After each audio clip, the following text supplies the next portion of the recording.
So, welcome back. If you've been here before, welcome if you're new. I'm Corinne, and this is my daughter, Paige. Yay. Today we're going to go through the questions you all asked a couple weeks ago, and instead of me just talking to the camera, thought it'd be a little fun to have Paige read the questions. Darcy is also here. Yes, you are. Can you go lay down? So it's just us girls. Come here, lay down. So if you hear some crazy panting, it's just Darcy. It's just the baby. Just the baby. So we'll find out more about Paige through these questions, actually. Really? Yeah. Through one of them, at least. But also, I feel most myself. Hi, you're really panting up a storm. It's okay. I feel most myself when I'm with you. I feel most myself when I'm with you. Oh, you are going to have to speak up. Damn it. Oh, I can't curse on here, can I? No. Okay. No. I know. It's been hard for me not to. Really? Yeah. Okay. It's really hard. Oh, right. When you were with Darcy. Yeah, with the skunk. Mm-hmm. I couldn't show part of it because I didn't want to figure out how to bleep over things. But when she got skunked, there was definitely some swearing on film. And then I asked Dad, I was like, "Can you swear on YouTube?" And he was like, "I don't think so." It depends on what your age rating is. Because if you put normally when you sign up, you have if you create content, what ages are you gonna do? Yeah. And so if it's over 18, then they allow a certain amount, I think. Oh. Maybe but after. Let's not test it out today. No. No. So most of these questions came from a YouTube video, the comments on the YouTube, and there were just two maybe that came from Instagram. I tried to lump them kind of together so that they'd be natural. But if you think of something else, ooh, I can improv. Within reason, you can improv. Okay. Mm-hmm. We'll edit out if it gets a little. Oh, okay. A little wild. So what's the first question? Okay, the first question is, what kind of child were you? I know you have one brother and you both are creative. Are your parents creative at all? That's a great question. Multiple great questions. Ooh. As a child, I don't think it'll surprise anybody. I was really quiet, and I can only speak from how it felt on the inside, being me as a child. My parents might have a different view about things. I don't think so. I think it's pretty aligned. I was a very quiet child. Mm-hmm. I was very shy. I had a lot of adventures in my head. I was very quiet and shy, nervous. I was scared of everything. Everything. I had a lot of anxiety, and I don't, it was the 80s and it was not really talked about, so I don't think that my parents probably really knew the extent of the anxieties and stuff that I was feeling and the nervousness. Mm-hmm. And it resulted in a lot of stuff that we've talked about over the years, stomach problems and just anxiety. So I was a very anxious kid, but I was also very creative. Darcy, you gotta find a place to lay down. Come over here and lay down. Yeah. Oh, there's snow on the roof. Mm. This might not have been a great idea for her to be here. Oh, no. Okay, we'll answer this question and then we'll pause it, take her home, and then come back. Okay. So I was very anxious, very bookish. I read a ton and lived in my own head a ton. I did not think about this until I read this question, but when I was really little, I would actually probably even adolescence, to go to bed, as I was falling asleep, I would tell stories to myself, but oftentimes I would insert myself in shows that I'd watched. Really? Yeah, and how I would react in those situations. I'd pretend I was in MASH. I don't know. Have you ever seen MASH? It's I think it was during the Korean War. Okay. Mm-hmm. Yeah. yeah, so I would like insert myself in those shows and play out the thing in my head and tell myself stories about that to help me fall asleep. That's so interesting. Yeah, it's really kind of, like, I hadn't thought about that in years till I read that question. But what was the other part? Are your parents creative too? Yes, they are very creative. My mom has been creative, I think, her whole life. She can do anything. She can do absolutely anything. She's done woodworking. She's done photography. She's a quilter and a seamstress. She's framed her quilt, so she's done like the mat cutting and the framing and that whole, I mean, because that's an art in itself. She just made these like hand painted wooden eggs for Easter. I don't know if you saw those. No, they're beautiful. So she's super, super creative, and her brain is always moving and always going with different projects that I don't know if she, I hope that she'd think that she's creative. I would really hope so. She's super creative. And my dad is also creative, but I don't think he thinks he is or thought he was. Or wants to think he is. After he retired, he got into woodworking, which is super cool and creative. Like the wood turning that he's doing is really, really neat. And so what I think my parents have that is part of being a creative person is just this like figure out how to do it, like find something you want to do and figure out how to do it and know that you can at least try, and they're willing to try different things. And that they definitely instilled in me and Toby, and it has carried on. So yeah, they're definitely both creative. Oh, definitely. All right, let's pause, take the dog home, and then we'll be back. Yay. Okay, we're back. For context, I don't know if we said, we're at our cabin, which is on our property. It's a one-room off-grid building. It doesn't get as much sun as the rest of the property, and so there's still snow on the roof from the snowstorm the other day. And Darcy hates the sound of snow coming off of roofs. So we took her home where the roofs are clear, and we're back. But as we were walking, I was thinking about Grammy and Grampy and being creative, and like there is nothing that I think Grammy has not tried. Yeah, honestly. I mean, bookbinding, needlework, beading. Anything gardening related or nature related? Anything gardening. Yeah. So seeing like that kind of willingness to try things and get out of your comfort zone, I think was really informative as a kid. And my dad was a pipe fitter, and then moved into, he ended up as a scheduler in the scheduling department at a nuclear power plant in different ones. And that takes a lot of creativity too. And so to think about, like, we just have a lot of problem solving skills because of the two of them. And I think that's really what creativity is problem solving and just running with what you've got. So next question. All right. Did you always know that you wanted to be a writer, and would you ever consider reading your books here on YouTube? The question after that kind of ties into it also, so why don't you read that too? Yeah, the second question is, when did you first start writing? They kind of go hand in hand. I started writing when I was very, very young. I did like retellings of fairy tales, like when I was very, very young.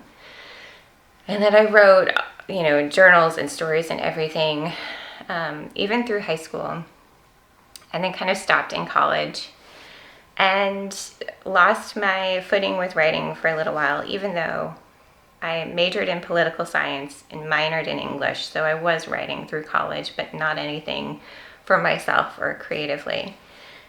And so I knew I wanted to be a writer. Like that's kind of was my go-to, but it wasn't met with a lot of like, yeah, you can do that. So I went to college thinking I was either going to go into journalism or be a speechwriter or something like that. Neither of which really I found any great interest in. I got out of college not really knowing what I wanted to do. I ended up doing a bunch of administrative jobs and temp work until I found some more permanent work, but it wasn't in anything that was really related to writing. But I always had that feeling in the back of my head, like, that's what I want to do someday. When my oldest was a baby, actually it started when I don't think I ever told you this. When we were getting married, when Dad and I were getting married, have you heard of The Knot, the website? No. How old is it? It's been around, for more than 20 years. It was all about planning weddings. You could have a wedding registry on there and a website and everything, and there were community boards.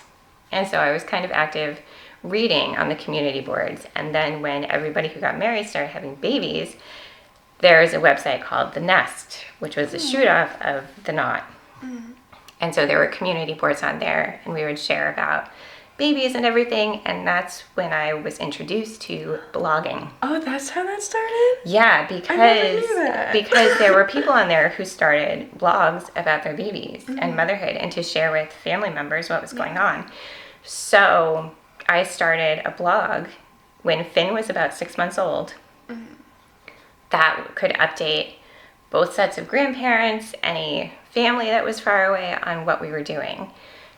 Slowly, that reignited my love of writing, and the stories became less about this is what we did today and more like creative, more focused around my journey as a mother instead of just sharing about what the kids were doing. And so I kind of found myself again through writing that blog, and the blog kind of grew and morphed and changed, and eventually I found out about NaNoWriMo, the National Novel Writing Month.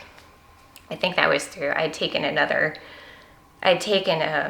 online writing course before that, and then was introduced to it. And from there I started really pursuing writing fiction, and then that's kind of how that happened. I haven't really looked back since, because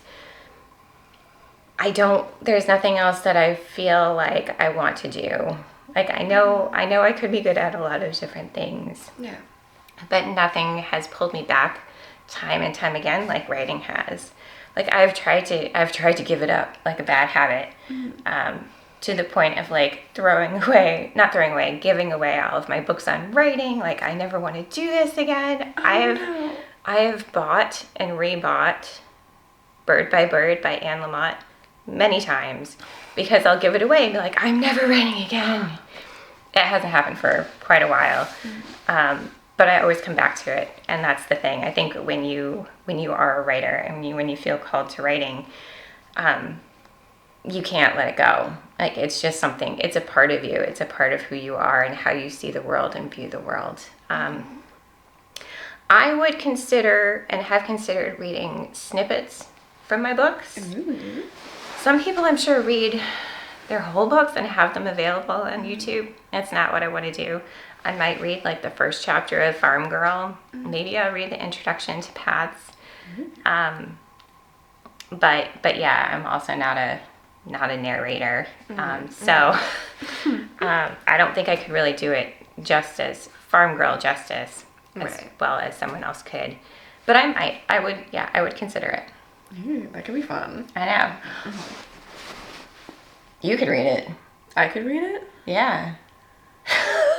You and Finn could read it together. Finn has not read Farm Girl. Yeah. I think he read parts of Path, because that's what you asked him to do. Yeah, I asked him to read it to make sure it was okay. Yeah, I remember, like, she had this episode, right, where she was like, I just don't feel supported. Like, when we first moved here, I thought that you felt, like, so, like, out of place and out of touch, and, like, so, like, you lost your footing, just weren't grounded in this new place. Yeah. And I remember, like, you talking to Dad about it, and me, like, overhearing it, and I was like, oh, I'm 13. She published this book a while ago. I haven't read Farm Girl. And so I didn't tell her about it. I didn't tell her about it. And so, like, 3 days later, which I will forever be proud of this, I read your whole book in 3 days. Paige is not a reader. I read sometimes, but not for pleasure. I can't believe you did that. I didn't know that's why you did. Yeah, and so like then I came downstairs and you're like, what have you been doing? Like your tablet was down here. Like what are you doing that's up in your room? And I was like, I'm sorry, I finished your book. And then you were like, oh, and I was like, yeah. I do remember that. Yeah. You're like, what have you been doing? You've been sleeping all day. Like, yeah. Oh my gosh, yeah. That was really sweet. Yeah. I didn't know that's why you picked it up. I don't know. I just felt really badly. I was like, aw, if I can support her, I wanna. So like, that's really, really sweet. That's really sweet, Paige. Finn, on the other hand. No, it's okay. It's definitely not a Finn kind of book, but no, it's all right. He read Paths. It's fine. Yeah, I enjoyed both. Did you? I really liked Farm Girl. Yeah. Like, genuinely. Oh, there were parts of it. I remember you saying that. And this came up recently, and I forgot that I'd done it. But no, because okay, so there's a part in Farm Girl that I inspired. And like I'll tell this to my friends. I think I told it to one of my friends, and because we were talking about it, and then I told you how funny he thought that it was. Yeah. But there's a part in Farm Girl where B like tries to cut a box up like super frantically to open something, and then accidentally uses the wrong side of the blade of her like knife, and then cuts her finger. I have a scar right on my finger from when I was 9 trying to cut open a box in the rain and used the stupid sharp side of the knife. Yeah. And so I remember reading that and I was like, this feels so familiar. Yeah, it's life with a writer. Yeah. Sometimes things get used. I forgot that I did that, actually. Yeah. Until you brought that up. It was really funny. Yeah. Should we go to the next questions? I think so. I would love to ask you how you plan your writing week. Do you have a plan at the beginning of the week, or do you tend to plan it day to day? That's also a really good question, and I'm trying to think of when we'll put this out. I think next week, from when you're watching, when this video comes out, I'm going to show how I plan my month and then do that. But I will say, how do I plan my writing week? So I make a big list of my writing goals for each month, and I have it in categories from Patreon to YouTube, because I consider this part of my writing work, my coaching work, and any other personal writing projects like my newsletter, whatever novel I'm working on or book I'm working on at the time. And so I'll look at that monthly list, and then each Sunday I sit down and look at that list, look at my week to see what we have going on family-wise, personal-wise, all of the things, and see what needs to get addressed each week. And then I will make a big list for the week, and that stays in my writing planner. And then I use it's complicated. It's not really complicated, but it sounds like it is. I use a Hobonichi Cousin planner, and with those daily pages, then I'll go in and take from that list, and I'll take from my weekly planning what needs to get done each day. So I kind of start big and go smaller. But I'm planning on sharing how I plan in an upcoming video, so it can make some more sense, because I think it makes sense to me when I see it, because I'm kind of visual in terms of planning. It makes sense. And I also really like to check off boxes, like get that little dopamine hit. So I really make things like tiny things that I can check off to help me stay motivated. Yeah.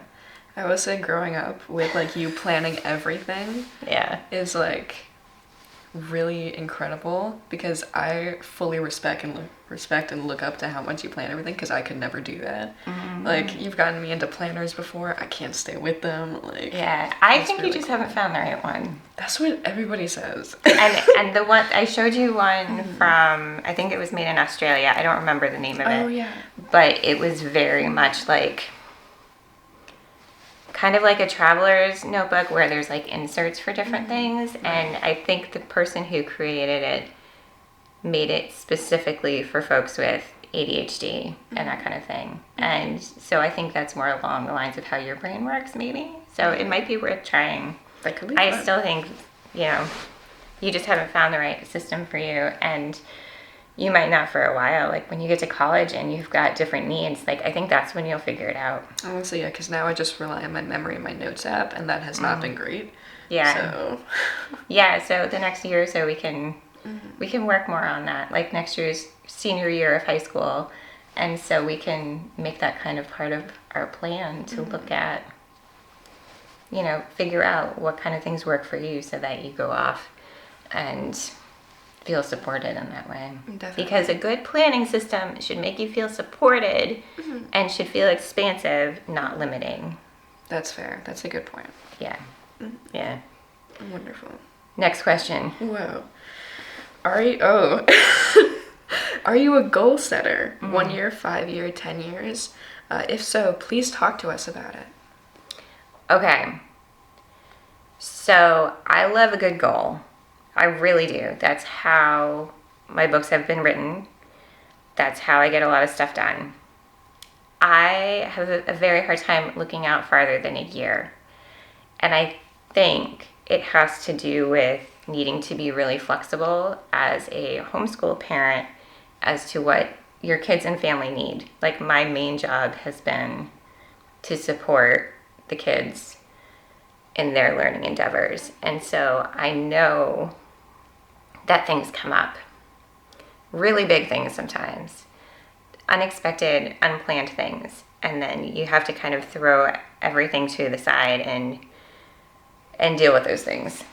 And so I've been reluctant to make really big 5-10 year goals in terms of work because I've had a hard time thinking about what life would look like in those next few years. That said, it's probably time to start doing some of that long-term thinking. For years and years and years, we were trying to figure out how to move, how to buy a house, all of those things, and that had been our focus. And I think I'd thought, like, I'll think about those 5 and 10 year goals when we get there, when that's settled, when we're settled, Right. and we're settled.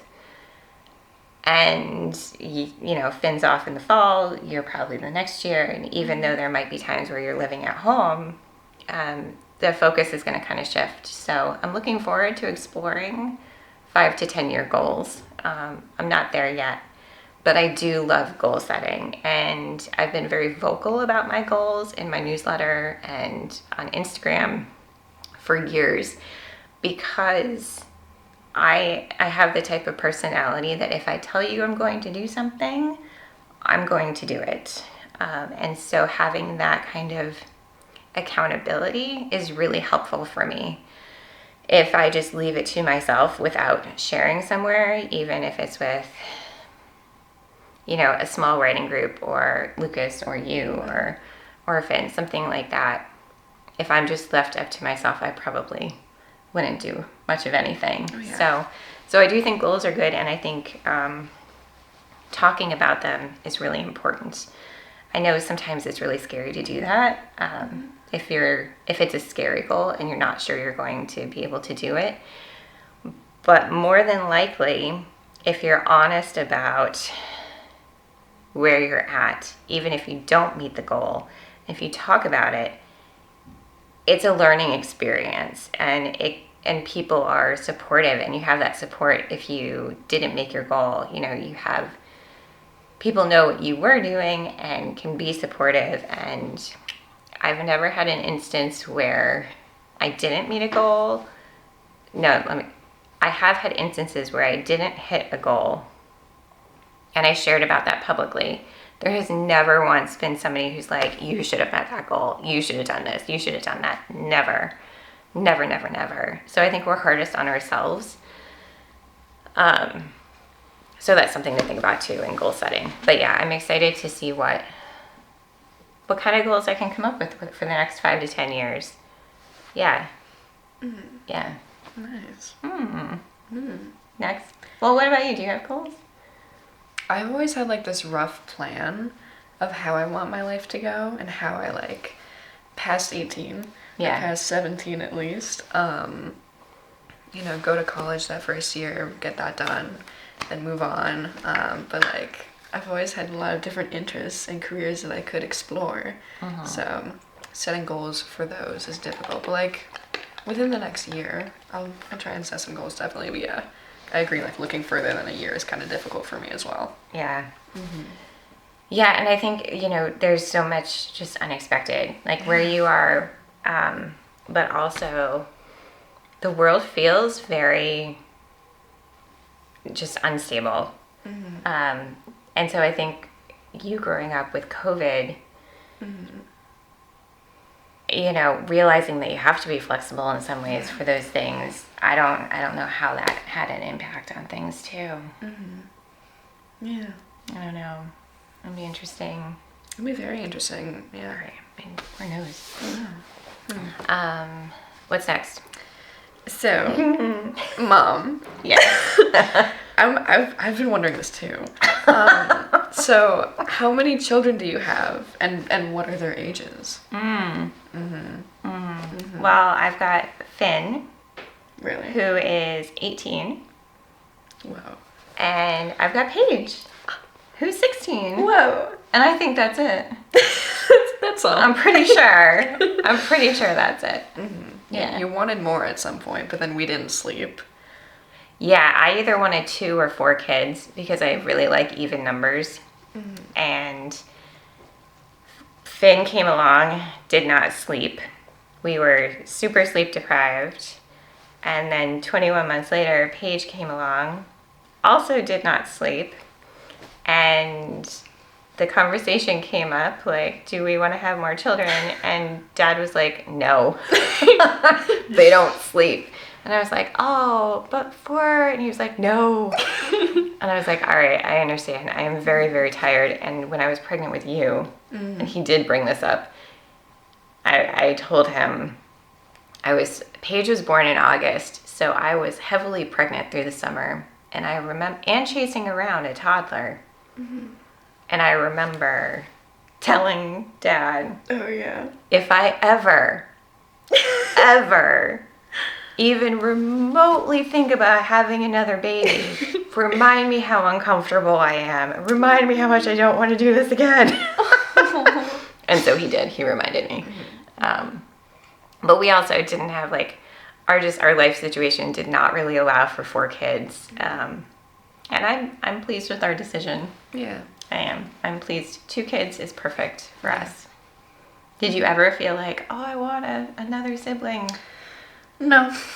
You're happy being the youngest. Maybe. A little bit. I mean, growing up, I don't know why, I still feel so bad. I've apologized to Finn about this. I hated him.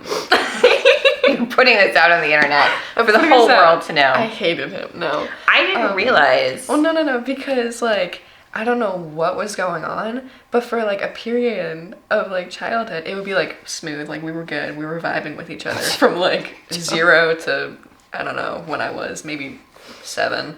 Yeah. But from, like, 8 to 10, I was just, like, anything that he would do, like, really annoyed me. I don't know why. And I feel so bad about it, because he was like, do you want to go play outside? I'm like, no.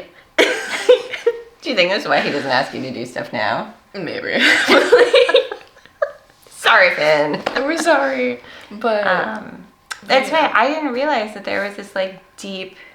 So you hit it well. Good job. Yeah, I know. It was really just for the 2 of us, but, like, what I would do is if we were, like, outside, we would do these things like piggyback rides, but we called them chicken back rides because that's better. Chicken jockey, sorry. but so we would do that, and I'd be like, Finn, can you give me a chicken back ride? And he'd be like, no. And I was like, well, I can't carry you, so you have to give me a chicken back ride. He was like, no, I don't wanna. I was like, fine, I'll tell Mom every bad thing you've ever done if you don't do this. And he was like, fine. I didn't know anything that he did. I could not remember anything. Poor Finn. He's really never done a bad thing in his life. Kid. He's a really good kid. He's a really good person. Yeah. You, on the other hand, it's questionable. No, I'm kidding. Oh my gosh, yeah. Mm-hmm. Yeah, I didn't realize. But yeah, like growing up, it would either be like, oh my gosh, I'm so glad I don't have any more siblings, or oh my gosh, I wish I had a different siblings. Or no, like I wish I had like somebody else that I could go to because you're busy working, Dad's busy working, and like if I didn't want to like hang out with Finn, I was just by myself a lot, and so I was by myself a lot as a kid, which it was fine. But yeah, that's funny because in my mind, like I didn't work a ton. No, you were always there, but I think it was just that deep-rooted independence in me where it's like, I don't want to bother her, I don't want to go there. Like, yeah, that's funny because I talk a lot about how, like, you and Finn were so respectful about my writing time, and, like, I think that saying, like, having those boundaries around writing showed that I also respected you and your time. Yeah. With what you were doing. Definitely. Do you know what I mean? Like, definitely. Teaching that. Yeah, it's funny how as a kid you remember things, or how you feel things that are like your reality is so entrenched in yourself because that's what you're supposed to do. That's wild. Yeah, it was funny. Or it's funny now. It was not when it was happening. Yeah. But it was and at that point, I mean, you had homeschool friends too that we'd hang out with, and also had their own sibling dynamics going. So it's interesting to look back on his siblings. Thanks for sharing. Oh, of course. Poor Finn. I told him earlier, I was like, you can come too. It might be a lot having like all three of you on, all three of us. And he was like, yeah, no, I'm good. He's going to watch this and be like, I should have been there to set the record straight. Not that he would. You know, Finn was like the best kid though. Yeah. Like, he was always so respectful of things. Yeah, except for the time he threw snowballs at you at the park. Yeah. That was terrible. He threw a snowball at me and I cried. Yeah. I was so sad. It hurt. Because it was ice. It was like January. Yeah, I don't think he realized it was ice. He felt so bad after. We're going to stop talking about this because Finn does not need his stuff aired. This is his business as an 11-year-old. This is it. It's his story to tell. All right, what's next? Okay. It looks like you live in a remote area. Do you have neighbors nearby? How long have you lived in Maine? So we moved here in August of 2021. And we moved here. My parents live next door, so we were looking for a very particular type of property where we could have like multi-generational living, but separately. So we found this place which had two separate houses next door, unattached, which is perfect. It is remote. Our town is pretty rural. My parents can see one set of neighbors, I think. Like, we have neighbors on three sides of us, of our property. I can see, there really isn't a view from our house where you can't see someone. Yeah. Mom and Dad's house, like a whole side of their house only looks out into our backyard, which then leads into the field, so they can look out back and not see anybody or any houses. Yeah. We're 6 minutes from our Hannaford and 20 minutes from the biggest town around us. So we're not that remote. Like, it looks remote, but it's not terrible. We're an hour from Portland. We're an hour from Augusta. I think it's when you get like north and west of Augusta that there's really like real remote stuff in Maine. Yeah, those are the people that want to be left alone. They definitely want to be left alone. Where Finn's going for school in the fall is like that. I mean, it's coastal too, so there's a little bit of a population. But if you're not from around Machias and you're choosing to go there, you want to be there. Like, you want to be in that like wilderness vibe. Yeah. But where we are, it's kind of the best of both worlds, where our town is very quiet and rural for the most part. But we're close to anything that we would want or need. Yeah. Does that accurately describe where we are? We've got all the necessities. They're limited things, of course, but like, yeah, it's very livable and very comfortable. So yeah, it's too small for you. it's too small for me, but Yeah, that's fine. yeah. Yeah, it's good. What do you think about Maine as a whole? Is it different? Is it different from what you thought it would be when we moved? I can't remember what expectations I had because it was like 4 or 5 years ago. It will be 5. It'll be 4 years ago. It'll be 4 years ago? Yeah. Okay. Yeah, I remember because we would go up to Wells because we had family who lived there in the summer. And so we would go visit grandparents there. And Wells is like southern coastal Maine, which is like its own state. I mean, people joke and they're like, it's part of Massachusetts. It's like when people, I think that's why they named it Vacation Land, because people go there like to southern Maine. And like, Other people go to. yeah, definitely. But like that coastal kind of like, Idyllic. like a, I don't want to say like a millennial white woman's bathroom coastal theme. That's what southern Maine is. That's grandma coastal. Yeah. Millennial, Well, grandma coastal too. I think, More or grandma. coastal grandma, there's a thing. Really? Yeah. Then yeah, that's Yeah, probably it's a what it is. thing. Not millennial woman. I As an elder millennial.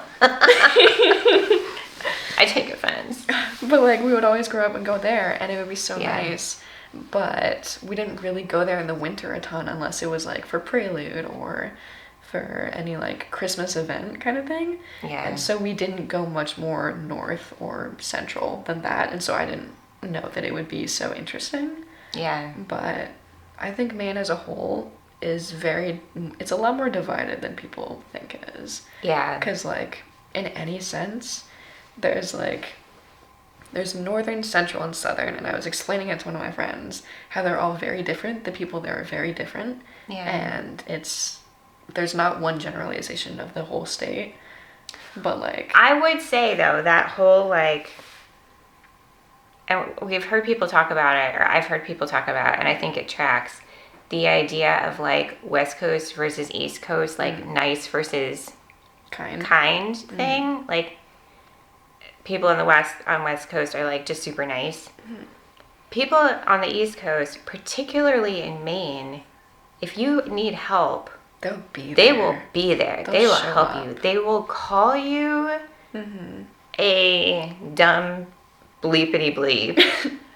But then they'll be like, all right, here's the shirt off my back. Let's get this taken care of. Yeah, like if you need help on the side of the road, they'll call you an idiot for not packing That's the right better. equipment. Right. But they'll help you because they have the right equipment. Right. And I think that goes for the whole of Maine. Yeah. We're probably going to get some... If this channel was a little bigger, we might get some slack for that. Definitely. But I will As people say, from away. I will say also, I'm taking an issues and diversity class, and it's brought up constantly how the state of America and Maine being one of, if not the most least diverse state. Yeah. Racially, ethnically, anything, it is not diverse. Yeah. That's why I think like you see more diversity in southern Maine, and that's why like it's vacation land. More people go there from away. Yeah. Like whereas southern or central and northern, you don't get that.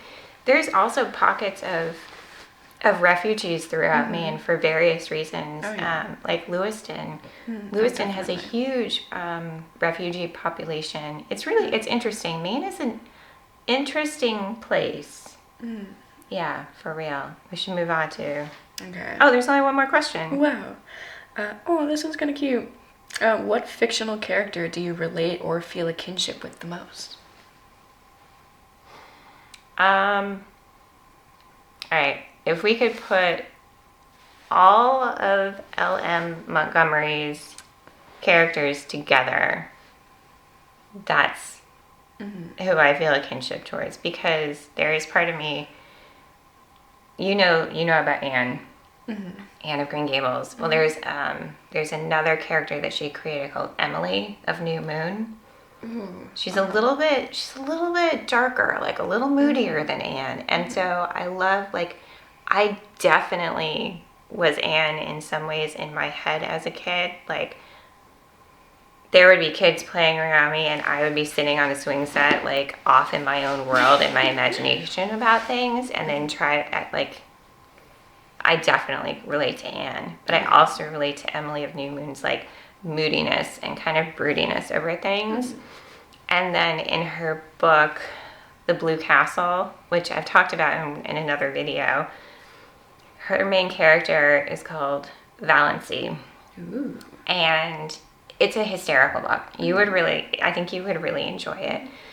But this character is like shut up in the beginning of the book by her family. And this is not where I relate. I was never shut up in a house by myself with my family. I was never made to think I was ill or anything like that, which Valency is. But at some point she feels like she only has so long to live because of a misdiagnosis, and just does not care anymore about judgment. She doesn't have a filter. She just decides one day, like, I'm going to be who I'm going to be. And that's it. And I think for a long time, a very, very, very long time, I worried so much about what other people thought about me. Like, I was such a people pleaser. I was so concerned. And so I think I kept myself very small because of that. And then at some point, it's not that I don't care anymore. It's that I don't want to live my life by other people's standards. Yeah. Or because of what other people think of me. Like, I cannot let that bother me as much. What other people think of me is not my business. I just have to do me, which is really, really hard. But Valency's character also, like, found somebody who was, like, he was kind of a scoundrel at first, and Dad was never a scoundrel. But just, like, encouraging her to be herself. Like, who cares? Like, whatever. Like, it doesn't matter what people think. Like, just do whatever you want. Yeah. Dad's very much like that. He's very much like, you shouldn't care so much what people think. You gotta do what's right for you. And so I think those three characters, all of Lucy Maud Montgomery's, I definitely relate to. Yeah. That's really fitting, I think. You think so? Yeah, I think, like, because we took a trip to Prince Edward Island, and we visited this, like, Anne of Green Gables place. And where Lucy Maud Montgomery lived at one point. Yes. Yeah. Yeah, Where it was based. Where Green Gables was based. Yeah. Nerd out. There's not many things that I nerd out about. No, but that's a really cool one. But yeah, but continue. Like, seeing that and, like, having you, because we watched Anne with an E for a while. Anne with an E. Yeah, Anne with an E. I thought you said N with an E. Anne. Oh. Yeah. N with an E, what's that? No. Sorry. But, yeah, and reading different adaptations of Anne of Green Gables, like, that was always a hyperfixation for you. And it was so interesting, and it's like, yeah, I can definitely see a lot of parts of Anne. I feel like anybody who's, like, remotely creative in a sense can relate to any of LM's characters. Yeah. So. And it's funny, as I got older, and as I reread Anne, I reread a lot and read a lot of her books before going on that trip. I remember reading the parts with Marilla, who was the woman who adopted her, and I was like, wow, I definitely relate to her and can feel for her in these situations in ways that I couldn't when I was reading as a young person. Yeah. I think that's the really cool thing about revisiting books that you read as a kid, because different characters speak to you differently. Yeah, who was... Matthew? Yeah, Matthew. Yeah. Yeah, do you remember, you were like, oh, he reminds me of Papa. Yeah, he does. Yeah, Lucas's dad. And Dad a little bit. Yeah. Yeah, that, like, silent and sweet and really thoughtful. Yeah, I think, like, the part that, like, most reminded me of it was when Anne really wanted these puffed sleeves. And Matthew was hearing all about it from Anne, and then Marilla was like, you don't need puffed sleeves. That's stupid, dumb. Like, and then Matthew's like, okay, and then takes it upon himself and just goes out and gets Anne this beautiful dress with puffed sleeves and just doesn't make a big deal out of it. And it's like, yeah, I like that. Yeah, you could see either Papa or Dad doing something like that for sure. Yeah, definitely. Yeah, it was sweet. Yeah. That's it for questions. I Do you think have so. Do you have questions? I always have questions, but I don't think so. Not this time. No. Mm-mm. Okay. Mm. All right. Well, thank you. Thank you.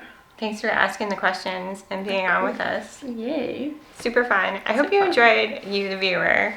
I hope you enjoyed these Q&As and feel like you got to know me a little bit better and you got to know Paige, because I think this summer we're going to videotape some of our adventures. That'd be so fun. Yeah, because I want this summer to be adventure filled around work stuff and school stuff, and but yeah, I think it's time for some adventure. And your classes, Paige takes classes at the community college. That's where she's taking the social issues and diversity.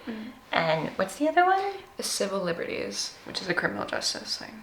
Yeah, she's learning all about police procedures, which is fascinating. But yeah, she takes those classes in amidst her homeschool studies too. So, and you volunteer at the library once a week in the teen area. So Paige is really busy. So it's nice to have some time, and hopefully this summer we can enjoy time together. I'd love to. Yeah, it'd be good. All right, thanks for being here. Yeah. What are people supposed to say? Are we supposed to say at the end of something? Yeah. Bye-bye. Well, like that really awkward, like, leave a comment, like and subscribe. Ask more questions. Yeah, ask Do more whatever. questions. Watch another one of her videos, or don't. Who cares? You have free will. You know. I think I've said that at the end of one of my videos Really? before I started on. Or don't. I think I've said that. That's fair. Subscribe or don't subscribe. It's up to you. I'd love it if you did and you were here. But we don't support people pleasing. So if you We don't don't. want to, you don't have to. Girl boss, you don't have to. It's okay. Yes, you do what's right for you. Yeah. Always. On that note, be well, friends, and we'll see you next time. Yay. Thank you. Cute.